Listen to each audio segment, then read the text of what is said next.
नमस्ते दोस्तों। आशा है आप सब स्वस्थ और बहुत अच्छे होंगे। इस वीडियो में हम कुछ नया सीखेंगे। यदि वक्ता के पास समय की कमी नहीं है तो भाषण के विचार को मांझने, सटीक शब्द चुनने और भाषा शैली को सुधारने में कोई हर्ज नहीं है। हालांकि इस समय का इस्तेमाल भाषण को बार बार लिखने की जगह बिना वजह इस्तेमाल किए गए शब्दों और वाक्यों को हटाने, वाक्यों को मजबूत व प्रभावशाली ढंग से बांधने और सटीक मुहावरे एवं उदाहरण चुनने के लिए करना चाहिए। यादगार भाषण और बेमिसाल नाटक लिखे नहीं जाते, बल्कि बार बार लिखकर तैयार किए जाते हैं। अद्भुत प्रभाव और भाव के साथ यादगार संवाद प्रस्तुत करने वाले कलाकारों ने पंक्तियों को याद कर बार बार अभ्यास के जरिए असाधारण मुकामों को हासिल किया है। लेकिन अनुभवहीन वक्ताओं को इस विधि का बेहद सावधानी से इस्तेमाल करना चाहिए, क्योंकि कभी कभी मामूली सी चूक बड़ी गलती का कारण बन जाती है। इस विधि के जरिए भाषण को प्रभावशाली बनाने के लिए कड़े अभ्यास और कुशलता की ज़रूरत होती है। अनुभवहीन वक्ताओं द्वारा याद की गई पंक्तियों का उच्चारण भद्दा महसूस हो सकता है।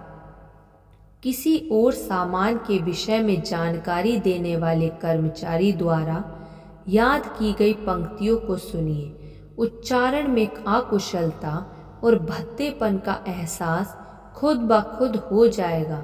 याद किए गए भाषण को प्रभावशाली ढंग से प्रस्तुत करने के लिए कड़े अभ्यास की आवश्यकता होती है। बेहतरीन याददाश्त वाले वक्ता भी बिना अभ्यास के भाषण में कुशलता का प्रभाव प्रस्तुत नहीं कर पाते। क्या भाषण के वाक्यों में शामिल शब्दों को भूलना चाहिए? यदि ऐसा होता है तो भाषण के दौरान वक्ता उलझ जाता है और वक्ता को पूरा वाक्य शुरू से पढ़ना पड़ता है। जाहिर है कि आमतौर पर दर्शक एक ही वाक्य और विचार को दो बार नहीं सुनना चाहता। शुरुआत में ऐसी दिक्कतें सभी वक्ताओं के सामने आती हैं, अतः अभ्यास के जरिए इन बाधाओं को पार करना चाहिए। यदि लेख लिखने से आपके भाषण का प्रभाव बढ़ता है तो लेख तैयार करें और उसे याद करें। याद किए गए लेख का बार बार अभ्यास करें। निसंदेह मनचाहा परिणाम हासिल होगा। इस कला में निपुण होने के लिए कई विषयों पर बिना तैयारी के बोलने का अभ्यास कीजिए। भाषण देने के लिए विषय की तैयारी केवल मानसिक आधार पर कीजिए। कोई लेख मत लिखिए। इस प्रकार आपकी याददाश्त बढ़ेगी और भाषण देने के अंदाज में भी सुधार आएगा।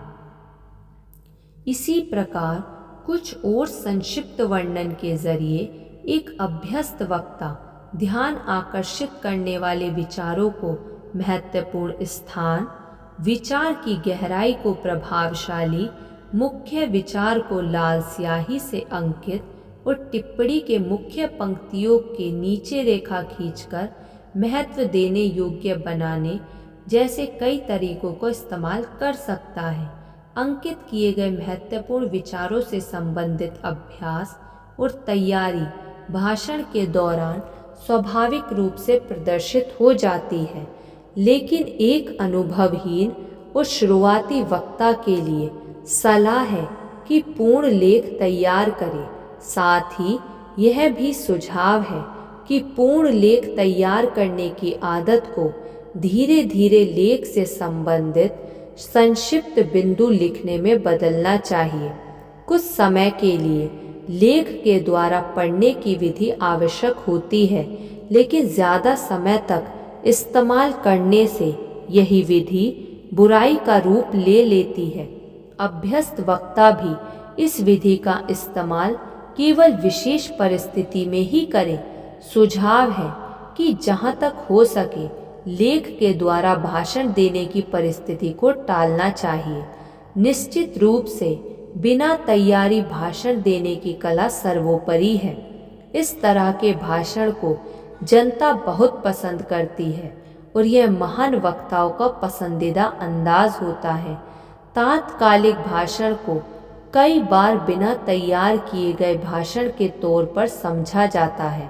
वास्तव में आम तौर पर यह बिना तैयार किया गया भाषण होता भी है, लेकिन यहाँ तैयारी का मतलब विषय का ज्ञान ना होने से नहीं है। इसके विपरीत तात्कालिक भाषण देने के लिए उन सभी तैयारियों का होना ज़रूरी है जो हमने तैयारी के ज़रिए भाव अध्याय में पढ़ी थी। ऐसे मौक़ों पर भाषण के मौके से मिली प्रेरणा, विचार और भाषा पर पकड़ के अभ्यास का इस्तेमाल करना चाहिए। यदि आप तात्कालिक भाषण प्रस्तुत करने में समर्थ हैं तो दर्शकों के दिलों को छूने में ज़रूर कामयाब होंगे।